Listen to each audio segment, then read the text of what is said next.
നമസ്കാരം. ഇന്റർവ്യൂ റൂമിലേക്ക് എല്ലാവർക്കും സ്വാഗതം. ഇന്ന് എന്നോടൊപ്പം വിനയചന്ദ്രൻ, മുതിർന്ന മാധ്യമപ്രവർത്തകനാണ്. സ്വാഗതം സർ. നമ്മൾ ഇന്ന് ചർച്ച ചെയ്യാൻ പോകുന്ന വിഷയം, താങ്കളൊരു മുതിർന്ന മാധ്യമപ്രവർത്തകനായതുകൊണ്ട് തന്നെ ഈ ഒരു വിഷയവുമായിട്ട് ഏറ്റവും കൂടുതൽ സംസാരിക്കുന്ന ഒരു വ്യക്തി കൂടിയായിട്ട് കണക്കാക്കുന്നത്, അതായത് നിമിഷപ്രിയയുടെ വിഷയം. അവിടെ നമുക്ക് മുന്നിൽ നിമിഷപ്രിയ എന്നത് സാധാരണ, അതായത് ഒരു കൊലപാതകം ചെയ്ത, ക്രൂരമായ ഒരു കൊലപാതകം ചെയ്ത സ്ത്രീയായിരുന്നു. പക്ഷേ അവിടെയാണ് ഇവിടുത്തെ മാധ്യമങ്ങൾ ഇടപെട്ട് എന്താണ് അവിടുത്തെ നിജസ്ഥിതി, എന്തുകൊണ്ട് നിമിഷപ്രിയ അത് ചെയ്യാനുള്ള ഒരു കാര്യമുണ്ടാക്കി, അങ്ങനെ ഒരു സന്ദർഭത്തിലേക്ക് നിമിഷപ്രിയ എത്തിച്ചു എന്നതടക്കമുള്ള കാര്യങ്ങൾ അങ്ങടക്കമുള്ള മാധ്യമപ്രവർത്തകർ ഈ കേരളത്തോട് സംസാരിച്ചതാണ്. അതുകൊണ്ട് തന്നെ ഈ ജൂലൈ 16 ഏറ്റവും നിർണായകമായ സമയം കൂടിയാണ്. ഇപ്പോൾ നിമിഷപ്രിയയ്ക്ക് വേണ്ടി കേരളം ഒറ്റക്കെട്ടായിട്ട് നിൽക്കുന്നുണ്ട് എങ്കിൽ പോലും എല്ലാ സാധ്യതകളും അസ്തമിച്ചു എന്ന് പറയുന്നുണ്ട്. ഇനി അവസാന ആശയമെന്ന് പറയുന്നത് ആ കുടുംബം, ഈ കൊല്ലപ്പെട്ട ഈ ആളുടെ കുടുംബം ദിയാദനം സ്വീകരിച്ചു കഴിഞ്ഞാൽ ഒരു ഓപ്ഷൻ ഉണ്ടെന്ന് പറയുന്നു. മാത്രമല്ല കേന്ദ്രത്തിന് അവർ പരിമിതികളുണ്ടെന്ന് പറഞ്ഞു കഴിഞ്ഞു. അപ്പോൾ താങ്കളടക്കമുള്ളവർക്ക് നേരത്തെ സൂചിപ്പിച്ചതുപോലെ തന്നെ മാധ്യമപ്രവർത്തകർ പറഞ്ഞ കാര്യം, ഇതിൻ്റെ നാൾ വഴിയെല്ലാം നിങ്ങൾക്ക് കൃത്യമായിട്ട് അറിയാവുന്നതുമാണ്. അപ്പോൾ എന്താണ് ഈ ഒരു വിഷയത്തെ കാണുന്നത്? ഇനി ഏതാനും മണിക്കൂറുകൾ മാത്രമേ ബാക്കിയുള്ളൂ എന്ന് വേണമെങ്കിൽ പറയാം. അങ്ങ് പറഞ്ഞതുപോലെ ഈ 16 ഈ ബുധൻ ഒരു കറുത്ത ബുധനാകരുതേ എന്ന് നമ്മൾ ആഗ്രഹിച്ചിരിക്കുന്നു. അത് പറയാൻ കാരണം 37ാമത്തെ വയസ്സിൽ തൻ്റെ കുടുംബത്തെ സംരക്ഷിക്കുന്നതിന് വേണ്ടി വിദേശത്തേക്ക് പോവുകയാണ് 2008. അവിടെ ചെന്ന് പല ആശുപത്രികളിലും ജോലി ചെയ്ത്, നഴ്സായി ജോലി ചെയ്തു. അവസാനം അവർക്ക് തോന്നി സ്വന്തമായ ഒരു ക്ലിനിക്ക് തുടങ്ങാം എന്ന് വിചാരിക്കുകയാണ്. ഒരുപക്ഷെ അത് സാധാരണ ഇവിടുന്ന് വിദേശത്തേക്ക് പോകുന്നവർ ഒത്തിരി ബാധ്യതകൾ, അതായത് ഞാൻ പറഞ്ഞത് കടമെല്ലാം വാങ്ങി ഒക്കെയാണ് സാധാരണ വിദേശത്തേക്കൊക്കെ സാധാരണ ഒരാൾ കുടുംബത്തെ സംരക്ഷിക്കാൻ വേണ്ടി പോകുന്ന ആൾ പോകുന്നത്. അത്തരത്തിലായിരിക്കും ഈ സഹോദരിയുടെയും കാര്യമെന്ന് തന്നെയാണ് ഞാൻ വിശ്വസിക്കുന്നത്. അപ്പോൾ എന്തെങ്കിലും കുറേ കൂടി കിട്ടുന്ന ഒരു ഓപ്ഷൻ അവർ തിരഞ്ഞെടുത്ത് കാണും. അങ്ങനെയാണ് സ്വന്തമായി ക്ലിനിക്ക് തുടങ്ങുക എന്നതിലേക്ക് എത്തിയത്. പക്ഷേ അവിടുത്തെ സംബന്ധിച്ച്, അവിടുത്തെ നിയമം അനുസരിച്ച് പങ്കാളിയായി, അവിടുത്തെ ഒരു പൗരനായിട്ടുള്ള ഒരാളും കൂടി പങ്കാളിയാകണമെങ്കിൽ മാത്രമേ അവിടെ അങ്ങനെ ഒരു ക്ലിനിക്ക് തുടങ്ങാനോ അല്ലെങ്കിൽ ഒരു സ്ഥാപനം തുടങ്ങാൻ കഴിയുള്ളൂ. അങ്ങനെ ഒരാളെ പങ്കാളിയാക്കുന്നു. അപ്പോൾ ആ പങ്കാളിയാക്കിയ ആൾ, ഇദ്ദേഹം വിചാരിക്കുന്നത്, നിമിഷപ്രിയ വിചാരിച്ചു അയാൾ തൻ്റെ പങ്കാളിയായി ആ സൗഹൃദത്തോടു കൂടി മുന്നോട്ട് പോകുമെന്ന് വിചാരിച്ചിടത്താണ് നിമിഷപ്രിയക്ക് തെറ്റുന്നത്. എനിക്ക് തോന്നുന്നു കേസിൻ്റെ നാൾവഴികളിലൂടെ കടന്നു പോയി കഴിഞ്ഞാൽ നിമിഷപ്രിയ ഒരുപാട് ദുരിതം അനുഭവിച്ചു എന്ന് തന്നെ പറയാൻ കഴിയും. ആ ദുരിതത്തെക്കുറിച്ച് ഉള്ള എക്സ്പ്ലനേഷനിലേക്ക് നമ്മൾ കടക്കുന്നില്ല. ഒരു വിദേശ രാജ്യത്ത് ഒരു ചെറുപ്പക്കാരിയായിട്ടുള്ള ആളിന് നേരിടേണ്ടി വരുന്ന ദുരനുഭവം എന്ന് പറയുമ്പോൾ നമ്മളതിൻ്റെ വാചാലതയിലേക്ക് കടക്കേണ്ടതായിട്ടുള്ള കാര്യമില്ല. ഇവിടെ പോലും നമ്മൾ ചില വാർത്തകൾ നമ്മളെ ഞെട്ടിക്കുന്നതാണ്. അവിടെ ആ പെൺകുട്ടിക്ക് ആ ക്ലിനിക്കിൽ നിന്ന് ഇറങ്ങി പുറത്തേക്ക് ഓടാൻ കഴിയില്ല. അവിടുത്തെ നിയമം അങ്ങനെയാണ്. വാദി പ്രതിയാകും, അല്ലെങ്കിൽ അവിടെ ഒന്ന് ഒച്ച വെക്കാൻ പറ്റില്ല. അപ്പോൾ എത്രത്തോളമാണ് ആ പെൺകുട്ടി സഹിച്ചത് എന്നുള്ളത്, ഏറെ വർഷങ്ങൾ സഹിച്ചു എന്ന് വേണമെങ്കിൽ നമുക്ക് പറയാം. കാര്യം 2017 അയാൾ എന്ത് ചെയ്യുന്നത്, അവിടെ നിന്ന് എങ്ങനെയെങ്കിലും രക്ഷപ്പെടണം എന്ന് വിചാരിക്കുന്നത്. ഈ രക്ഷപ്പെടണം എന്ന് വിചാരിച്ച് നേഴ്സാണല്ലോ. അപ്പോൾ എന്ത് ഇഞ്ചക്ഷൻ എത്രത്തോളം നൽകിയാൽ ഇയാൾക്ക് ബോധം കെടും എന്നൊരു കാര്യം അവർക്കറിയാം.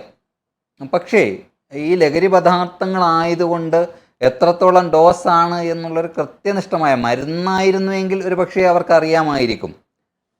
എന്തോ അതെന്താണ് എന്ന യാഥാർത്ഥ്യത്തിലേക്ക് നമുക്കറിയില്ല. കാര്യം അവിടെയുള്ള ഫോറൻസിക് വിഭാഗം അതൊക്കെ പരിശോധിച്ച് കാണുമായിരിക്കും. അപ്പോൾ ലഹരി പദാർത്ഥങ്ങൾ ഇഞ്ചക്ട് ചെയ്യുന്നു. ഈ തലാൽ യഥാർത്ഥത്തിൽ മരണപ്പെടുകയാണ് ഉണ്ടായത്. എത്രയും പെട്ടെന്ന് അവിടെ നിന്ന് രക്ഷപ്പെടാനുള്ള മാർഗം നിമിഷപ്രിയ ആലോചിക്കുന്നു. വിമാനത്താവളത്തിൽ വെച്ച് അവർ അറസ്റ്റ് വരിക്കുന്നു. ഇവിടെ ഈ കഥ അങ്ങ് പറഞ്ഞതുപോലെ ഓരോ എപ്പിസോഡുകളായി നമ്മൾ കടന്നു പോകുമ്പോൾ എന്തൊക്കെയാണ് അവിടെ സംഭവിച്ചത്, ഏതൊക്കെ രീതിയിലാണ് എന്നുള്ളതൊക്കെ നമ്മൾ പരിശോധിക്കപ്പെടേണ്ട കാലമെല്ലാം കഴിഞ്ഞു പോയിരിക്കുന്നു. അവിടെ അവിടുത്തെ നിയമമനുസരിച്ച് രണ്ട് കാര്യങ്ങളുണ്ട്. ഒന്നുകിൽ കണ്ണിന് കണ്ണ് എന്നുള്ള വധശിക്ഷ ഒരു ഓപ്ഷൻ. രണ്ടാമത്തത് അങ്ങീ പറഞ്ഞതുപോലെ ദിയാധനം. രണ്ട് ഓപ്ഷനാണ് നിമിഷപ്രിയയ്ക്ക് മുന്നിൽ അവിടെ യമനിലെ ശരീഅത്ത് നിയമമനുസരിച്ചുള്ളത്. അപ്പോൾ ഈ ദിയാധനം നൽകാം എന്ന് നിമിഷപ്രിയയുടെ പേരിൽ ഇൻ്റർനാഷണലായിട്ട് രൂപീകരിച്ചിട്ടുള്ള ആക്ഷൻ കൗൺസിൽ പറയുന്നുണ്ട്. ഞങ്ങൾ $10 ലക്ഷം തരാം. $10 ലക്ഷം എന്ന് പറയുന്നത് ഇവിടുത്തെ ഏകദേശം 8.6 കോടിയോളം രൂപ വരുമെന്നാണ് ഞാൻ മനസ്സിലാക്കുന്നത്. അപ്പോൾ ആ രൂപ നൽകാമെന്ന് ഈ ആക്ഷൻ കൗൺസിൽ പറയുന്നുണ്ട്.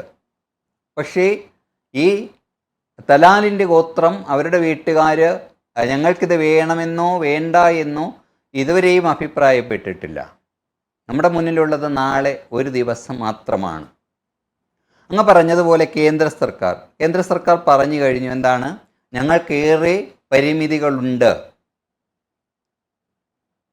കോടതി ചോദിച്ചു നിങ്ങൾക്ക് എന്ത് ചെയ്യാൻ കഴിയുമെന്ന്. കോടതി ഞങ്ങൾക്കൊന്നും ചെയ്യാനില്ല എന്ന് ഇവിടുത്തെ കോടതി പറയുകയാണ്. കേസ് മാറ്റിവെച്ചിരിക്കുന്നത് വെള്ളിയാഴ്ചത്തേക്കാണ്, അല്ലേ? അതായത് എന്ത് തീരുമാനിക്കാനാണെന്ന് നമ്മൾ ആശങ്കപ്പെട്ടു പോകുന്നുണ്ട്. അവിടെയൊക്കെ നമ്മൾ പറയുന്ന എന്താണ്, നിയമത്തിനാവശ്യം തെളിവുകളാണ് എന്നതാണ്. ഇവിടെ ഒന്നും ചെയ്യാൻ കഴിയാത്തൊരവസ്ഥയാണ്.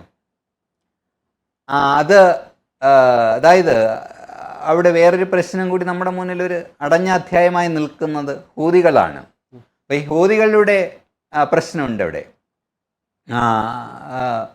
അവർ ആഭ്യന്തര കലാപത്തിലാണ് എന്നുള്ളത് മാത്രമല്ല, അവരുമായി നമ്മൾ ഒരു നയതന്ത്ര ബന്ധത്തിലും ഏർപ്പെട്ടിട്ടുമില്ല. ഇപ്പോൾ ഒരുപക്ഷേ നിമിഷപ്രിയ യാചിക്കുകയാണ്, എന്നെ എങ്ങനെയെങ്കിലും രക്ഷിക്കണം എന്ന്, അല്ലേ? മരണം വാതിൽക്കൽ നിൽക്കുന്ന ഒരു സഹോദരിയുടെ ദുഃഖം, ഒരു വിലാപം നമ്മൾ കേൾക്കുകയാണ്. നമുക്കറിയാം, ആരെങ്കിലും ഈ സംസ്ഥാന അന്യദേശ തൊഴിലാളികളുടെ കുഞ്ഞുങ്ങളൊക്കെ ഇവിടെ നിന്ന് കാണാതാകുന്ന സന്ദർഭത്തിൽ നമ്മുടെ മാധ്യമങ്ങളടക്കം ജാഗരൂകരായിരുന്ന് പോലീസ് ഉദ്യോഗസ്ഥരും ഒക്കെ നാട്ടുകാരും ഉൾപ്പെടെ അന്വേഷിച്ചിറങ്ങുന്ന നമ്മൾ കണ്ടിട്ടുണ്ട്, അല്ലേ? എങ്ങനെയെങ്കിലും ഒരു രാത്രി വെളുക്കുന്നതിന് മുമ്പ്, കാര്യം ഈ കഴുകൻ കണ്ണുകൾ കാത്തിരിക്കുകയാണ് ഒരു രാത്രി. ആ ഒരു രാത്രി എങ്ങനെയെങ്കിലും ആ രാത്രിയിൽ തന്നെ ആ കുട്ടിയെ കണ്ടെത്തിയില്ല എങ്കിൽ, ഒരു 13 വയസ്സുകാരി കാണാതായതൊക്കെ നമുക്കറിയാം. ആ കുട്ടിയുടെ 13 വയസ്സ് എന്ന് പറയുന്നത് കേരളത്തെ ഞെട്ടിപ്പിച്ച കാര്യമാണ്. പക്ഷേ നമ്മളെല്ലാം ഉറക്കം ഉണർന്ന് ഇരിക്കുകയാണ്, എങ്ങനെ ആ കുട്ടിയെ കണ്ടെത്തിയോ എന്ന്. ആ കുട്ടിയെ കണ്ടെത്തി. അങ്ങനെ പല അനുഭവങ്ങളുമുണ്ട്, മറ്റു പല കേസുകൾ പ്രശ്നങ്ങളിലേക്കായിട്ടുണ്ട്. ആ കുഞ്ഞുങ്ങൾ മരിക്കുന്ന ചില വാർത്തകൾ നമ്മൾ പിന്നീട് കേട്ടിട്ടുണ്ട്. അപ്പം അങ്ങനെ നമ്മൾ അത്രത്തോളം, കേരളീയർ അത്രത്തോളം ഒരു പ്രശ്നമുണ്ടായാൽ, അത് പറയുമ്പോഴാണ് നമ്മൾ ഫറോക്കിലെ അബ്ദുൾ റഹ്മാൻ്റെ കാര്യം നമ്മുടെ മനസ്സിലേക്ക് ഓർമ്മ വരുന്നത്, അല്ലേ? അതായത് 1.5 റിയാൽ മോചന ദ്രവ്യം നമുക്ക് ആവശ്യമായിരുന്നു എന്ന് തോന്നുന്നു, അല്ലേ? 34 കോടി രൂപ, അല്ലേ? നമുക്കൊക്കെ എഴുതി കാണിക്കാനല്ലേ പറ്റുള്ളൂ 34 കോടി രൂപ എന്ന് പറയുന്നത്. പക്ഷെ അവിടെയും ഒരു മനുഷ്യൻ്റെ ജീവന്, അല്ലേ, ഒരു മനുഷ്യൻ്റെ ജീവന് വേണ്ടി, ആ മനുഷ്യൻ്റെ ജീവനേക്കാളേറെ ആ മനുഷ്യന് ജന്മം നൽകിയ അമ്മയുടെ വിലാപം, അല്ലേ, ആ ഉമ്മയുടെ വിലാപം നമ്മൾ കണ്ടതാണ്. ആ ഉമ്മയുടെ വിലാപം കേട്ടിട്ട് ജനം ഇറങ്ങിത്തിരിക്കുകയാണ്. പക്ഷെ സ്വപ്നതുല്യമായ ആ തുക കണ്ടെത്തി എന്നുള്ളതാണ്. ആ കണ്ടെത്തി, ആ ദിയാധനം ആ കുടുംബം വാങ്ങി അങ്ങനെ അയാളെ വധശിക്ഷയിൽ നിന്ന് മോചിപ്പിച്ചു. ഇവിടെ ഏകദേശം ഞാനത് ഓർമ്മപ്പെടുത്താൻ കാരണം ഇത് ഏറെക്കുറെ ഒരുപോലെയാണ് കാര്യങ്ങൾ. അവിചാരിതമായി സംഭവിക്കുന്നതാണ്, മനഃപൂർവ്വമായി സംഭവിക്കുന്നതല്ല. അവിടെയും അദ്ദേഹം 2006 മറ്റോ ആണ്, 2 വർഷത്തെ ഗ്യാപ്പേ ഉള്ളൂ എന്നാണ് തോന്നുന്നു. ഈ രണ്ടുപേര് പോയത് തമ്മിൽ തന്നെ ഡ്രൈവറായി പോയതാണ്.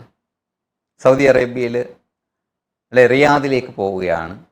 മുതലാളിയുമായി പോയ സമയത്ത് അദ്ദേഹത്തിൻ്റെ കുഞ്ഞിന് അദ്ദേഹം അറിയാതെ സംഭവിച്ചു പോയ, എന്ത് ചെയ്യണമെന്നറിയാതെ അങ്കലാപ്പിൽപ്പെട്ടുപോയി. ഒരു കുഞ്ഞിൻ്റെ മരണത്തിന് കാരണമായ അനസ എന്ന മറ്റോ ആ കുഞ്ഞിൻ്റെ പേര്, ആ കുഞ്ഞ് മരണപ്പെട്ടു പോയി. ഫായിസ് അബ്ദുറഹ്മാൻ എന്ന് പറയുന്ന ആളിൻ്റെ മകൻ. ഈ പേര് തമ്മിൽ സാമ്യമുണ്ട് അല്ലേ? ഈ നമ്മുടെ അബ്ദുൾ റഹ്മാനും അവിടെ ഫായിസ് അബ്ദുൾ റഹ്മാൻ എന്നാണെന്ന് തോന്നുന്നു ആ കുഞ്ഞിൻ്റെ പിതാവിൻ്റെ പേര്. പക്ഷെ അദ്ദേഹത്തിൻ്റെ മനസ്സലിഞ്ഞു എന്നുള്ളതാണ്. നമ്മൾ ഇവിടെ ഇരുന്നു കൊണ്ട് ചിന്തിക്കുമ്പോൾ അല്ലേ, ഈ 8.6 കോടി രൂപ മാത്രമാണോ ആ തലാലിൻ്റെ ജീവന് വിലയുള്ളത് എന്നൊക്കെ നമ്മൾ ഇവിടെ ഇരുന്ന് ചിന്തിക്കുമ്പോൾ ചിന്തിച്ച് പോകുന്നുണ്ട്. പക്ഷെ നമ്മൾ അതിനകത്തൊരു കാര്യമുണ്ട്. അതായത് നമുക്ക് അറിയാവുന്ന, അതായത് നമുക്ക് എല്ലാവർക്കും നിമിഷപ്രിയ കടന്നുപോയ സിറ്റുവേഷൻ നമ്മൾ മനസ്സിലാക്കിയത് കൊണ്ട് ഇത്തരം കാര്യങ്ങൾ പറയുന്നുണ്ട്. പക്ഷേ ഇത് പുറമേ നിന്ന് നോക്കുമ്പോൾ നിമിഷപ്രിയ ചെയ്ത കാര്യങ്ങൾ നോക്കുമ്പോൾ ഈ ബോധരഹിതനായ ആളെ അതിനാലും മരിച്ചതിന് ശേഷം വെട്ടിക്കൂട്ടി വാട്ടർ ടാങ്കിൽ വയ്ക്കുന്നു, അതിനുശേഷം കടന്നു പോകുന്നു. ഇതൊക്കെയാണ് പൊതുവെയുള്ളൊരു സംസാരത്തിലുള്ളത്. അതുകൊണ്ട് തന്നെ അവർ നേരിട്ട അവസ്ഥകളെക്കുറിച്ച് കൃത്യമായി ഇവിടെ ചർച്ച ചെയ്യപ്പെട്ടിട്ടില്ല എന്നൊരു വാദം കൂടിയുണ്ട്. അതായത് നമ്മളിപ്പോൾ ഈ നിമിഷപ്രിയയുടെ കാര്യം പറയുമ്പോൾ തന്നെ നിരവധി പേരാണ് ശിക്ഷ അർഹിക്കുന്നുണ്ട്. കൊലപാതകത്തിന് എല്ലാവർക്കും ഒരു കാരണമുണ്ടല്ലോ, ആ സാഹചര്യം ഉണ്ടല്ലോ എന്ന തരത്തിൽ പറയുന്നുണ്ട് ഒറ്റപ്പെടുത്തി. അപ്പോൾ അത്തരക്കാർക്ക് കൂടി നല്ല കൃത്യമായൊരു മറുപടി അല്ലെങ്കിൽ കൃത്യമായൊരു വിശദീകരണം നമ്മൾ കൊടുക്കേണ്ടതല്ലേ, മാധ്യമപ്രവർത്തകരടക്കം? അല്ല, അത് ഇവിടെ അതാണ് ഞാൻ പറഞ്ഞത്. ഇവിടെ ഇപ്പോൾ നമ്മൾ ഒരു പെൺകുട്ടിയെ, അത് ഒരു കുട്ടിയാവട്ടെ അല്ലെങ്കിൽ ഒരു യുവതിയാവട്ടെ അല്ലെങ്കിൽ മുതിർന്നവരാവട്ടെ, നമ്മൾ സൂക്ഷിച്ച് നോക്കുകയാണ്. അവരെ തുറിച്ച് നോക്കുകയാണ്. ആ തുറിച്ച് നോക്കിയാൽ ഇവിടെ കുറ്റകരമാണ് അല്ലേ? അങ്ങനെയുള്ള ഒരു ജനാധിപത്യ രാജ്യത്ത് നിന്നുകൊണ്ടാണ് നമ്മളത് സംസാരിക്കുന്നത്. അവിടെ ഇപ്പോൾ ഇത്ര കണ്ട അയാളോട് ഇത് ചെയ്യേണ്ടതുണ്ടോ എന്ന ചോദ്യമാണ് നമ്മുടെ മുന്നിലുള്ളത്. അപ്പോൾ സാധാരണ നമ്മൾ ഇവിടുത്തെ കോടതിയാണെങ്കിൽ ചെയ്തതത്രത്തോളം ഗൗരവമേറിയ പ്രശ്നമായിരുന്നാലും ഒരു പെൺകുട്ടി ആരും സഹായമില്ലാതെ അയാളുടെ സ്വയരക്ഷയ്ക്ക് വേണ്ടി അല്ലെങ്കിൽ അവളുടെ മാനം രക്ഷിക്കുന്നതിന് വേണ്ടി ചെയ്തു എന്ന ഒരു കാര്യത്തിലേക്ക് നമ്മുടെ കോടതികൾ എത്തിച്ചേരും. അങ്ങനെ ഒരു കാര്യം ഇവിടെ ഉണ്ട്. അപ്പോൾ ഇവിടെ ഫസ്റ്റിൽ വരുന്ന കാര്യം, നമുക്ക് ഈ യാഥാർത്ഥ്യങ്ങൾ അറിയില്ല, നമുക്ക് കിട്ടുന്ന വാർത്തകൾ മാത്രമാണിത്. ഈ 2 പ്രാവശ്യവും എനിക്ക് തോന്നുന്നു കേസ് മാറ്റി വച്ചതിന് കാരണം ശരിക്കുള്ള അന്വേഷണ ഡയറി കിട്ടിയില്ല എന്നുള്ളതാണ് എൻ്റെ ഓർമ്മ. അത് ഈ ഇദ്ദേഹത്തിൻ്റെ കാര്യത്തിലാണോ നിമിഷപ്രിയയുടെ കാര്യത്തിലാണോ എന്നൊരു ഡൗട്ടുണ്ട് എനിക്ക്. അപ്പോൾ കേസ് ഡയറിയിൽ എന്താണ്? അവിടെ ജുഡീഷ്യൽ കൗൺസിലാണ്, അവരാൽ ചേർന്നാണ് അതൊരു തീരുമാനം എടുക്കുന്നത്. ഇവിടുത്തെ ബെഞ്ച് എന്ന് പറയുന്നത് പോലെ തന്നെയാണ്, പക്ഷേ അത് 1-2 പേര്, എത്ര പേര് എന്നറിയില്ല. അവസാനം ഇവിടുത്തെ പോലെ തന്നെയാണ് പ്രസിഡന്റിലേക്ക് എത്തും. പ്രസിഡന്റ് വധശിക്ഷ അംഗീകരിക്കുകയാണ് ചെയ്തത്. ഈ ജുഡീഷ്യൽ കൗൺസിലിൻ്റെത് പ്രസിഡന്റ് വധശിക്ഷ അംഗീകരിക്കുകയാണ് ചെയ്തത് യമനിൽ. അപ്പോൾ ഇവിടെ തെറ്റ് ചെയ്താൽ അത് ശിക്ഷ അനുഭവിക്കണം. പക്ഷെ അതിൻ്റെ തുടക്കം എന്ന് പറയുന്നത്, ഇപ്പോൾ അയാൾ ഒരു സ്ത്രീ എന്നുള്ള നിലയിൽ അനുഭവിച്ച പീഡകൾ എത്രത്തോളമാണ് എന്ന് നമുക്കറിയാൻ കഴിയില്ല. അത് ശരിക്കും ആ കേസ് ഡയറി പരിശോധിച്ച അല്ലെങ്കിൽ ജുഡീഷ്യർക്ക് അറിയാൻ കഴിയും, ആ അന്വേഷണ ഉദ്യോഗസ്ഥർക്ക് അറിയാൻ കഴിയും. ഇവിടെയും നമുക്ക് മനസ്സിലാക്കാൻ കഴിയുന്നത്, നിമിഷപ്രിയ ജയിലിലെടുക്കുന്ന നിലപാടുകൾ കൂടി പറയുന്നുണ്ടവർ. അതായത് അവിടുത്തെ ജയിൽ പുള്ളികളെയൊക്കെ ഒരു നേഴ്സ് എന്ന നിലയിൽ അവരെ ട്രീറ്റ് ചെയ്യുന്നുണ്ട്. അപ്പോൾ അവിടുത്തെ അധികൃതർ പറയുന്നത് നിമിഷപ്രിയ ഇവിടുത്തെ ഡോക്ടറാണ്, ഈ കുട്ടി എങ്ങനെയെങ്കിലും രക്ഷപ്പെടണം എന്ന് തന്നെയാണ് ഞങ്ങളുടെയും ആഗ്രഹം എന്ന് ജയിൽ മേലധികാരികൾ പറയുമ്പോൾ അവർ കുറേ കൂടി കാര്യങ്ങൾ മനസ്സിലാക്കിയിട്ടാണോ പറയുന്നത് എന്ന് നമുക്കറിയില്ല. പക്ഷെ അവിടെയും അങ്ങനെ ഒരു വസ്തുത കിടക്കുന്നുണ്ട്. ഈ ജയിൽ മേലധികാരികൾ പറയുന്നത് നിമിഷപ്രിയ എങ്ങനെയെങ്കിലും ഇവിടെ നിന്ന് ഈ വധശിക്ഷയിൽ നിന്ന് രക്ഷപ്പെടണം എന്ന് അവർ പറയുമ്പോൾ ഒരു പക്ഷേ അവരും ഈ കാര്യങ്ങൾ ഒരു പക്ഷേ നിമിഷപ്രിയയോട് ആരാഞ്ഞു കാണും എന്ന് തന്നെയാണ് നമ്മൾ വിശ്വസിക്കുന്നത്. എന്തു തന്നെയായാലും ഇപ്പോൾ നമ്മൾ പറയാറുണ്ടല്ലോ, ഒരു പ്രാവശ്യത്തേക്ക് മാപ്പ് കൊടുക്കണം എന്ന് പറയുന്നത് പോലെയുള്ള ഒരു അവസ്ഥയിലൂടെയാണ് കടന്നു പോകുന്നത്. ആര് തെറ്റ് ചെയ്താലും പറയും പോലെ ആ ഒരു ശവശരീരത്തോട് അല്ലെങ്കിൽ ഒരു മൃതദേഹത്തോട് ചെയ്യേണ്ടതായിട്ടുള്ള ഒരു റെസ്പോൺസിബിലിറ്റി ഉണ്ട് അല്ലേ? നമ്മൾ അത് കൃത്യമായിട്ടും അറിയാവുന്ന ആളാണ് നിമിഷപ്രിയ അല്ലേ? ഒരു മൃതദേഹത്തോട് ഏത് രീതിയിൽ പെരുമാറണം എന്നുള്ളത്. പക്ഷെ അവിടെ അതൊക്കെ തന്നെ ആയിരിക്കണം പക്ഷേ അവിടുത്തെ ജുഡീഷ്യറി കണ്ടത് എന്ന് തോന്നുന്നു. ഒരു പക്ഷേ വധശിക്ഷയിലേക്ക് എത്തിയത് ആ കാരണം തന്നെ ആയിരിക്കണം എന്ന് തന്നെയാണ് നമ്മൾ മനസ്സിലാക്കുന്നത്. നമ്മുടെ കേരള സർക്കാർ എടുത്ത തീരുമാനം, നമ്മൾ കേരള സർക്കാരിൽ നിന്ന് തന്നെ മുഖ്യമന്ത്രി അടക്കം പ്രധാനമന്ത്രിക്ക് വിളിച്ചു എന്ന് പറയുന്നുണ്ട്. എന്നാൽ പോലും അത് കാര്യക്ഷമമാണോ എന്നൊരു ചോദ്യം കൂടിയാണ്. കാരണം ഈ സമയത്താണ് ഉമ്മൻചാണ്ടിയെ പോലുള്ളൊരു നേതാവിനെ മിസ് ചെയ്യണമെന്ന് പല ആളുകളും പറയുന്നുണ്ട് മറുഭാഗത്ത് നിന്ന്. ഇപ്പോൾ ചാണ്ടി ഉമ്മനിലൂടെ ആ ഒരു കാര്യം ഏറ്റെടുത്തപ്പോൾ കാന്തപുരം വഴി അങ്ങനെയൊക്കെ ഒരു ചർച്ചകളിലേക്ക് എത്തിയെന്ന് പറയുന്നുണ്ട്. അവിടെ യമനിലെ ഏതോ പുരോഹിതനുമായിട്ട് സംസാരിച്ചു. അവിടെയുള്ള ആളുകൾ കോംപ്രമൈസ് ടോക്കിൽ അവസാന പ്രതീക്ഷ എന്ന രീതിയിൽ നടക്കുന്നുണ്ടെന്ന് വേണ്ടോ. എന്നാൽ പോലും നമ്മുടെ ഈ സംസ്ഥാന സർക്കാർ ഇതിന് വേണ്ട വിധം തന്നെയാണോ കൈകാര്യം ചെയ്തതെന്നൊരു സംശയം കൂടി നിലനിൽക്കുന്നുണ്ട്. അല്ല, ഈ ഒരു കേസ് വന്നിട്ട് ഒത്തിരി കാലമായി. നമ്മളിപ്പോൾ ഇന്ന് ഈ 14-ാം തീയതി ഇരുന്നു കൊണ്ട് 15-ാം തീയതി ഒരു ദിവസമേ ഉള്ളൂ.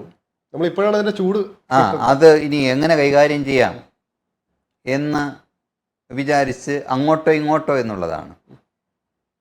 അത് നമ്മൾ ജീവപര്യന്തം ശിക്ഷയാണോ കിട്ടാൻ പോകുന്നത്, അതായത് ജയിൽ മോചനമാണോ എന്നുള്ളതല്ല. ഒരാളിൻ്റെ ജീവിതം അവസാനിപ്പിക്കുകയാണ് അവിടെ. അമ്മയ്ക്കും ഭർത്താവിനും ഒക്കെ അല്ലെങ്കിൽ ആ കുടുംബാംഗങ്ങൾക്ക് അയാൾ നഷ്ടപ്പെടുകയാണ്. പിന്നെ ഒരു സംസ്ഥാന സർക്കാരിന് എന്ത് ചെയ്യാൻ കഴിയും എന്നുള്ളത് ഇപ്പോൾ അങ്ങ് പറഞ്ഞതുപോലെ ഞാൻ ബഹുമാനപ്പെട്ട പ്രധാനമന്ത്രിക്ക് കത്തയച്ചു, കത്തിന് മറുപടി വരട്ടെ എന്ന് പറഞ്ഞിരിക്കേണ്ടതല്ലാതെ അനൗദ്യോഗികമായി നമുക്ക് കൈകാര്യം ചെയ്യാവുന്ന ഒരുപാട് കാര്യങ്ങൾ ഉണ്ടായിരുന്നു എന്ന് തന്നെ ഒരു പത്രപ്രവർത്തകൻ എന്നുള്ള നിലയിൽ ഞാൻ മനസ്സിലാക്കുന്നു. കാര്യം അങ്ങ് പറഞ്ഞതുപോലെ ഇപ്പോൾ കാന്തപുരം അദ്ദേഹത്തെ പോലെ ഒരാൾ ഇടപെടുക എന്ന് പറയുന്നത്, അല്ലെങ്കിൽ ഈ മതപരമായ കാര്യങ്ങൾ നമുക്ക് എത്രത്തോളം അതിൻ്റെ ആഭ്യന്തരമായ കാര്യങ്ങളിലേക്ക് അവർക്ക് കടക്കാൻ കഴിയുമെന്നുള്ളത് ഒരു സംശയമാണ്. കാര്യം നമ്മളെപ്പോഴും പറയാറുണ്ടല്ലോ, വെട്ടൊന്ന് മുറി രണ്ട് എന്ന് പറയുന്ന രീതിയിലുള്ള നിയമങ്ങൾ നിലനിൽക്കുന്ന രാജ്യങ്ങളാണ് വിശേഷം അറേബ്യൻ രാജ്യങ്ങൾ. ഒരു കണക്കിന് ശരിയും മറു രീതിയിൽ ചിന്തിച്ചാൽ ഇതുപോലെയുള്ള കാര്യങ്ങളിൽ നമുക്ക് തെറ്റുമായി കാണേണ്ടതായി വരും. നമുക്ക് അവിടെ ചെന്നത് തെറ്റാണ് എന്ന് നമുക്ക് വാദിക്കാൻ പറ്റില്ലല്ലോ. കാര്യം ഓരോ രാജ്യത്തിനും അവരുടേതായ നയങ്ങളുണ്ട്, അവരുടേതായ ആഭ്യന്തര കാര്യങ്ങളുണ്ട്. അപ്പോൾ ഇവിടെയും അവസാനവട്ട ശ്രമങ്ങൾ ഒരുപക്ഷെ ആ ആക്ഷൻ കൗൺസിൽ നല്ല രീതിയിൽ പ്രവർത്തിച്ചു കൊണ്ടിരുന്നതാണ്. പക്ഷേ ഇടയ്ക്കെന്തോ ഈ അമ്മ അവിടെ ചെന്നു, അവരുമായിട്ടൊക്കെ ഇടപെട്ട രീതി, പിന്നീട് കുറേ നാൾ നമ്മൾ ഈ വാർത്തകൾ അപ്പം അങ്ങ് പറഞ്ഞതുപോലെ ഈ മൺമറഞ്ഞു പോയതുപോലെ ഇടയ്ക്ക് കുറേ സമയം അങ്ങനെ അങ്ങ് പോയി എന്നുള്ളതാണ്. അപ്പം അതെന്തുകൊണ്ട് സംഭവിച്ചു എന്നറിയില്ല. അനൗദ്യോഗികമായ ചർച്ചകൾ തുടരൂ എന്ന് കോടതി പറയുമ്പോൾ നമ്മുടെ നീതിന്യായ പീഠത്തിന് അനൗദ്യോഗികമായ ചർച്ചകൾ തുടരൂ എന്ന് പറയുന്നുണ്ട് കോടതി. പക്ഷേ ഏത് രീതിയിലുള്ള നിങ്ങൾ ഇതുവരെയായിട്ട് എന്ത് ചെയ്തു, ഞങ്ങളുടെ കാര്യം പരിതാപകരമാണ് എന്ന് കേന്ദ്രം പറയുമ്പോഴും ഇതുവരെയായി എന്താണ് ചെയ്തതെന്ന് ഈ വന്ന വാർത്തകളിൽ നിന്ന് നമുക്കത് മനസ്സിലാക്കാൻ കഴിയുന്നില്ല. കേസ് മാറ്റിവെച്ചതായി പറയപ്പെടുന്നുണ്ട്. കോടതിക്ക് ഇതിലെന്തും ഒന്നും ചെയ്യാനില്ല. അനൗദ്യോഗികമായിട്ടുള്ള കാര്യങ്ങൾ നടക്കട്ടെ എന്ന് മാത്രം പറയുന്നു. കോടതി പറയുന്ന കാര്യമില്ല. അതായത് എല്ലാം നിയമപരമായിട്ട് കോടതിക്ക് പറയാൻ പറ്റുള്ളൂ, കേന്ദ്രത്തിനനുസരിച്ച് പോകാൻ പറ്റുള്ളൂ. പക്ഷെ നമ്മൾ അതാണ് പറയുന്നത്, നേരത്തെ പറഞ്ഞതുപോലെ ഉമ്മൻചാണ്ടി അടക്കം നമ്മളറിയാം നഴ്സുമാരെ അടക്കം കൊണ്ടുവന്ന രീതി, അതായത് അൺഒഫീഷ്യലായിട്ട് അവിടുത്തെ പ്രമുഖരുമായിട്ട് ബിസിനസ് ടൈക്കൂൺസുമായിട്ട് സംസാരിച്ച് ഇടപെട്ട് കൊണ്ടുവന്ന രീതി പോലെ ഒരു അൺഒഫീഷ്യലായിട്ട് അവർക്ക് ഒരുപക്ഷെ കൊണ്ടുവരാമായിരുന്നു, അല്ലെങ്കിൽ എന്തെങ്കിലും രീതിയിൽ അവിടുത്തെ മറ്റ് കോൺടാക്ട്സ് ഒക്കെ ഉപയോഗിച്ചിട്ട് അങ്ങനെ ഒരു ശ്രമം കൂടി നടത്താമായിരുന്നില്ല. നമ്മളെല്ലാം പേപ്പർ വർക്കിലൂടെ അല്ലെങ്കിൽ നിയമവശമായിട്ട് പോയി കഴിഞ്ഞാൽ അത് എത്രമാത്രം നമുക്കറിയാം, അതിൻ്റെ കാലതാമസം ഉണ്ടാവും, ഫലമാത്രം ഒരു കൃത്യമായിട്ടൊരു ഇത് കിട്ടില്ല, ദിശ കിട്ടില്ല. അപ്പോൾ അതുകൊണ്ട് തന്നെ അങ്ങനെ ഒരു കാര്യം കൂടെ ചെയ്യും. ഇപ്പോൾ താങ്കൾ പറയുമ്പോൾ ഒരു അൺഒഫീഷ്യലായിട്ട് ഉമ്മൻചാണ്ടി അടക്കമുള്ളവർ നേരത്തെ ചെയ്തിട്ടുള്ള മാതൃകയിൽ ചെയ്യാമായിരുന്നില്ലേ എന്നൊരു സംശയം കൂടിയുണ്ട്. അല്ല, ഇവിടെ ഇപ്പോൾ ദുബായ് പോലെയുള്ള ഒരു രാജ്യത്ത് ഇടപെടുന്നത് പോലെ യമനിൽ ഇടപെടാൻ കഴിയും എന്നത് നമ്മൾ ചിന്തിക്കേണ്ടിയിരിക്കുന്നു. അപ്പം അത് ഒരു പ്രധാന ഘടകമാണ്. കാര്യം ആഭ്യന്തര കലഹം നടക്കുന്ന ഒരു സ്ഥലത്ത് നിന്നുകൊണ്ട് അപ്പോൾ രണ്ട് ചേരിയാണല്ലോ, രണ്ട് ചേരിയാണ്. അപ്പോൾ ഇപ്പോഴ് ഈ നമ്മുടെ പ്രതിയായിട്ടുള്ള നിമിഷപ്രിയ പറയുന്നത് എന്താണ്, വിമതരുമായി ബന്ധപ്പെട്ടെങ്കിൽ മാത്രമേ എൻ്റെ മോചനം നടക്കുള്ളൂ എന്ന് പറയുന്നത്. കാര്യം അവിടെ നിന്ന് ടെക്സ്റ്റ് മെസ്സേജുകളൊക്കെ അയക്കാൻ കഴിയുന്നുണ്ടല്ലോ. അപ്പോൾ അങ്ങനെയാണ് ഞാൻ വായിച്ചത്, ഞാൻ മനസ്സിലാക്കിയത്.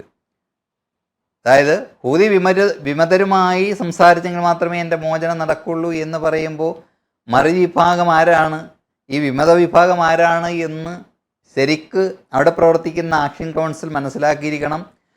ആ വിമതരുടെ പക്ഷത്ത് നിന്ന് ആരാണോ ആ വിമതരായി നിൽക്കുന്നവർക്ക് ഇതിനിടയിൽ കുറേ കാര്യങ്ങളുണ്ട്. കാര്യം എന്ന് പറയുന്നത് ഇവിടെ നിയമങ്ങൾ എന്ന് പറയുന്നത് മതപരമായി അനുശാസിക്കപ്പെട്ടത് കൂടിയാണ്. ഇപ്പം ഇന്ത്യ പോലുള്ളൊരു രാജ്യത്ത് ഒരാളാണ് അവിടെ ഈ വധശിക്ഷയ്ക്ക് വിധിക്കപ്പെട്ടിരിക്കുന്നത്. അപ്പം ഇന്ത്യ എന്ന് പറയുന്ന രാജ്യത്തെ അവർ കാണും. ആ ഇന്ത്യയെ ഏത് രീതിയിലാണ് അവർ കാണുക, അതുപോലെ ആയിരിക്കും അവർ എടുക്കുന്ന തീരുമാനങ്ങൾ എന്നുള്ളത്. എനിക്കത് വെട്ടിത്തുറന്ന് പറയാൻ കഴിയില്ല. മനസ്സിലായില്ല? ഇന്ത്യയുടെ ഭരണവും അതുമായിട്ടുള്ള കാര്യങ്ങളുമൊക്കെ ഒരു പക്ഷേ എൻ്റെ ആശങ്കയാണ്. ഈ വിമതരായിരിക്കുന്ന നേതാവ് ചിലപ്പോൾ ചിന്തിക്കാം, സതുദ്ദേശത്തോടു കൂടിയുള്ള ആരും ചിന്തിക്കുമെന്ന് പറയാനില്ല. ഇപ്പോൾ ഭീകരർ നമ്മൾ കാശ്മീരിൽ കയറി ആക്രമിച്ചു അല്ലേ, സതുദ്ദേശമുള്ള ആ വിഭാഗത്തിൽപ്പെട്ട ആളുകളൊക്കെ അതിനെ അപലപിച്ചില്ലേ, ചെയ്ത് തെറ്റായിപ്പോയി എന്ന് ലോകരാജ്യങ്ങൾ മുഴുവനും പറഞ്ഞില്ലേ. സൗദി അറേബ്യ ഉൾപ്പെടെ അത് അതിര് കടന്നു എന്നുള്ള കാര്യങ്ങൾ അഭിപ്രായപ്പെട്ട് കഴിഞ്ഞു. അത് ഒന്നും ആലോചിക്കാതെ പെട്ടെന്നായിരുന്നു അവരുടെയൊക്കെ ഈ പല അറേബ്യൻ രാജ്യങ്ങളുടെയും പ്രതികരണം എന്ന് പറയുന്നത്. അപ്പോൾ ഈ വിമതരായി നിൽക്കുന്ന ആൾ, ഈ വിമതപക്ഷത്തിൻ്റെ നേതാവെന്ന് പറയുന്ന ആൾ ഇന്ത്യയിലെ ഒരാളിന് വേണ്ടി ഏത് രീതിയിൽ തീരുമാനമെടുക്കുമെന്നുള്ളത്. പക്ഷെ അവിടെ അതും സാധ്യമാണോ എന്നുള്ളത് നമ്മൾ മനസ്സിലാക്കണം. കാര്യം ഇവിടെ ഇനി നമ്മൾ പറയുന്നത് എന്താണ്, അവസാന ശ്രമം എന്ന് പറയുന്നത് എന്താണ്, ഇദ്ദേഹത്തിൻ്റെ ഈ കുടുംബത്തിൻ്റെ മരണപ്പെട്ട ആളിൻ്റെ കുടുംബം എടുക്കുന്ന തീരുമാനമാണ്. അതായത് ഈ ദിയാദനം വാങ്ങിക്കൊണ്ട് ഞങ്ങൾ ഇതാ ക്ഷമിച്ചിരിക്കുന്നു എന്ന് പറയുന്ന തരത്തിലേക്ക് ഇടപെടാൻ കഴിയണം. അവിടെയാണ് ഒരു പക്ഷേ യമൻ പോലെയുള്ള ഒരു സ്ഥലത്ത് ഈ തലാൽ എന്ന് പറയുന്ന ആളിൻ്റെ കുടുംബവുമായി എത്രത്തോളം ബന്ധമുണ്ട് എന്നുള്ളതാണ്. ഇപ്പോൾ അങ്ങ് പറഞ്ഞ പോലെ ബിസിനസ് ഐക്കന്മാരൊക്കെ ഉണ്ട്, പക്ഷേ അവിടെ എത്രത്തോളം അത് ശാശ്വതമാണ് എന്നുള്ള വലിയൊരു ചോദ്യം നമ്മുടെ വന്നപ്പോഴത്തേക്ക് ഒരു പ്രതീക്ഷ ഉണ്ടായിരുന്നു എന്നുള്ള രീതിയിൽ വരുന്നുണ്ട്. കാന്തരം ഉൾപ്പെടെ വന്നപ്പോൾ തന്നെ അവിടെ ഒരു പ്രതീക്ഷ വന്നായിരുന്നു. അതായത് നേരത്തെ പറഞ്ഞ പോലെ അദ്ദേഹത്തിന് അവിടെയുള്ള യമനിലെ ഒരു ഭരണാധികാരിയുമായിട്ട് അതുപോലെ തന്നെ അവിടുത്തെ പുരോഹിതനുമായിട്ട് ബന്ധമുണ്ട്. അതുകൊണ്ട് ആ രീതിയിലൊരു സംസാരം ഉണ്ടായിക്കഴിഞ്ഞാൽ നേരത്തെ പറഞ്ഞ പോലെ തന്നെ ഇവിടെയും ആ ഒരു രീതി അവർ തമ്മിലുള്ള വിശ്വാസത്തിൻ്റെ ഒരു ഇത് കാര്യം കൂടെ വരുന്നുണ്ടല്ലോ, അവിടെ ഘടകം കൂടെ വരുന്നുണ്ടല്ലോ. അല്ല, ഈ പ്രധാനമായും ഈ പണ്ഡിത ശ്രേഷ്ഠന്മാരുടെ ഇടപെടൽ എന്ന് പറയുന്നത് മറ്റാരിടപെടുന്നതിനേക്കാൾ ഒരു പക്ഷേ രാഷ്ട്രീയ നേതാക്കൾ ഇടപെടുന്നത് പോലല്ല അവരുടെ ഇടപെടൽ എന്ന് പറയുന്നത്. അപ്പോൾ ആ ഇടപെടൽ ശക്തമാണ്. കാന്തപുരത്തെ പോലെ ഒരാൾ ഇടപെടുക എന്ന് പറയുന്നത് നമുക്ക് പ്രതീക്ഷ നൽകുന്നത് തന്നെയാണ് എന്നുള്ളതിൽ യാതൊരു സംശയമില്ല. ആ, ഇപ്പം അഭിപ്രായങ്ങൾ നമ്മുടെ ഈ സ്റ്റേറ്റിൽ തന്നെ അന്തരീക്ഷത്തിൽ പലതും കിടക്കുന്നുണ്ട് അല്ലേ. ഒരു മൂല്യവും മൂല്യമുള്ളതാണോ അല്ലെങ്കിൽ അമൂല്യമാണോ, അതേ നമ്മൾ തള്ളിക്കളയേണ്ടതാണോ എന്നൊക്കെ ഉള്ള കാര്യങ്ങൾ ഈ കേരളത്തിൻ്റെ അന്തരീക്ഷത്തിൽ മുഴങ്ങിക്കൊണ്ടേയിരിക്കുന്ന ഒരു സാഹചര്യം കൂടിയാണ്. പക്ഷെ അങ്ങനെയല്ല. ഈ ഇടപെടേണ്ട സമയത്ത് നമുക്കറിയാം, ഒരുപാട് കലാപം, മാറാട് കലാപം നടന്ന സമയമൊക്കെ നമുക്കറിയാമല്ലോ. അപ്പോൾ അവിടെയും ഇവരാരും തള്ളിക്കളയേണ്ടവരല്ല. കാര്യം അവരോട് നമ്മുടെ ഇവിടെ പൊതുവെ പറയുന്നൊരു കാര്യമുണ്ട്. അത് എത്രത്തോളം ഞാൻ പറയാൻ കഴിയുമെന്നറിയില്ല. ഇപ്പോൾ ഈ തീരദേശ മേഖലയിലൊക്കെ ഒരു സങ്കീർണങ്ങളായ പ്രശ്നങ്ങൾ ഉണ്ടാകുമ്പോൾ അവിടെയുള്ള മത മേലധികാരികൾ ഇടപെട്ടുകൊണ്ട് അതിനെ നല്ല രീതിയിലേക്ക് കൊണ്ടുപോകുന്നതായി നമ്മൾ കണ്ടിട്ടുണ്ട്. പക്ഷെ അത് നമ്മുടെ സ്റ്റേറ്റിൽ, നമ്മുടെ രാജ്യത്തിനകത്ത് അല്ലെങ്കിൽ ജനാധിപത്യ സംവിധാനങ്ങൾ നിലവിലുള്ള രാജ്യങ്ങളിലാണ് ഇതൊക്കെ ഇടപെടൽ നടക്കുക. ഇവിടെ അദ്ദേഹത്തിൻ്റെ ഇടപെടൽ, ഞാനും അത് ഈ വാർത്ത കേട്ടപ്പോൾ എനിക്കും ഒരു അല്പം ആശ്വാസത്തിൻ്റേതായിട്ടുള്ള ഒരു നിമിഷം തന്നെയാണ് തോന്നിയത്. ഇപ്പോൾ നമ്മളൊക്കെ പറയും പോലെ തെറ്റ് ചെയ്ത ആൾ അത് ശിക്ഷ അനുഭവിക്കട്ടെ.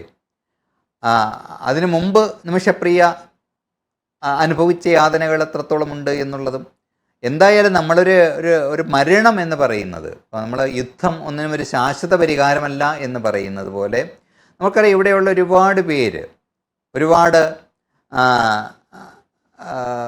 മനുഷ്യാവകാശ പ്രവർത്തകർ ഈ വധശിക്ഷക്കെതിരെ പോരാടുന്നുണ്ട്. അപ്പോൾ വധശിക്ഷ എന്ന് പറയുന്നത് എത്രത്തോളം പ്രായോഗികമാണ് എന്നത് വലിയൊരു ചോദ്യചിഹ്നമായി തന്നെ നിലനിൽക്കുന്നുണ്ട്. പക്ഷെ അങ്ങനെ ഒരു രാജ്യത്ത് നമുക്കത് പറയാനും കഴിയില്ല. ഏതായാലും അവരുടെ ഇടപെടലിലൂടെ ഇതെല്ലാം ഭംഗിയായി തന്നെ കലാശിക്കട്ടെ എന്ന് തന്നെയാണ് ഞാനും ആഗ്രഹിക്കുന്നത്. പിന്നീട് അല്ലെങ്കിൽ ഇതിന് അനുബന്ധമായ ശിക്ഷകൾ എന്താണ് എന്നുള്ളത് അത് അയാൾക്ക് കൊടുക്കട്ടെ. ഇപ്പോൾ നമ്മുടെ അബ്ദുൾ റഹീമിൻ്റെ കാര്യത്തിൽ അദ്ദേഹം പറഞ്ഞെന്താണ്, എനിക്ക് വേണ്ടി ഇനി അപ്പീലൊന്നും കൊടുക്കേണ്ട കാര്യമില്ല. കാര്യം ഞാൻ 19 വർഷം തടവ് അനുഭവിച്ചു, ഇനി 1 വർഷം കൂടി ഞാൻ ആ തടവ് അനുഭവിച്ചിട്ട്, നമ്മൾ കാതോർത്ത് തന്നെയാണ് അദ്ദേഹത്തെ ഇപ്പോൾ വിടുമോ എന്നുള്ളത്. ആ ഉമ്മ ഉൾപ്പെടെ നമ്മൾ മാധ്യമപ്രവർത്തകരെല്ലാം അവിടെ ഓരോ ദിവസം കേസ് വിധിക്കാൻ വരുമ്പോൾ അദ്ദേഹത്തെ വിടുമെന്ന് വിചാരിച്ച് ആ 1 വർഷം ഇളവ് ചെയ്ത് വിടുമെന്ന് നമ്മൾ പ്രതീക്ഷിച്ചിരുന്നു. പക്ഷേ ആ ഇളവ് കിട്ടിയില്ല. അല്ലെ, കീഴ്ക്കോടതിയുടെ ഇത് മേൽക്കോടതി അംഗീകരിക്കുകയാണ്, 20 വർഷവും തടവ് അനുഭവിക്കുക തന്നെയാണ് വേണ്ടത് എന്ന് പറഞ്ഞു. അപ്പോൾ റഹീം പറഞ്ഞ എന്താണ്, നിങ്ങൾ ഇനി അഭിഭാഷകരോട് പറഞ്ഞ, കുടുംബത്തിൻ്റെയും അഭിഭാഷകരുണ്ടായിരുന്നു, എംബസിയുടെ ആളുണ്ടായിരുന്നു, അവരോടൊക്കെ പറഞ്ഞത് അപ്പീലിന് പോകണ്ട, അതിനി ഒരു പ്രശ്നമായി മാറണ്ട, ഞാനൊരു വർഷം കൂടി തടവ് അനുഭവിച്ചിട്ട് വരാം. അങ്ങനെ ഈ വധശിക്ഷയിൽ നിന്ന്, പക്ഷേ അവിടെയും 2 ഓപ്ഷനേ ഉള്ളൂ എന്നുള്ളിടത്ത് ഒരു കാര്യമുണ്ട്. അപ്പോൾ ഈ വധശിക്ഷയിൽ നിന്ന് ഈ ദിയാധനം സ്വീകരിച്ചുകൊണ്ട് നിമിഷപ്രിയയ്ക്ക് മറ്റ് എന്തെങ്കിലും ശിക്ഷകൾ, അതെന്താണെന്ന് എനിക്കറിയില്ല, അവിടുത്തെ യമനിലെ ശരീഅത്ത് നിയമം എന്താണ്, ആ ശിക്ഷ അനുഭവിക്കട്ടെ എന്ന് തന്നെയാണ്. അങ്ങനെയെങ്കിൽ ആ ശിക്ഷ അനുഭവിക്കട്ടെ. കാര്യം ഒരു മൃതദേഹത്തോട് കാണിക്കേണ്ട ആദരവ് കാണിക്കാത്ത ഒരു നേഴ്സ് കൂടിയാണെങ്കിൽ അതിൻ്റെ ശിക്ഷ അനുഭവിക്കട്ടെ. പക്ഷേ അതും ഇന്നത്തെ ദിവസം നമുക്കത് പറയാൻ കഴിയുമോ എന്നുള്ളതും വലിയൊരു ചോദ്യമാണ്. താങ്കൾ പറഞ്ഞതുപോലെ ജൂലൈ 16-ാം തീയതി ഒരു ദുഃഖ വാർത്ത കേൾക്കാൻ ഇടവരാതിരിക്കട്ടെ എന്ന് പ്രത്യാശിക്കാം.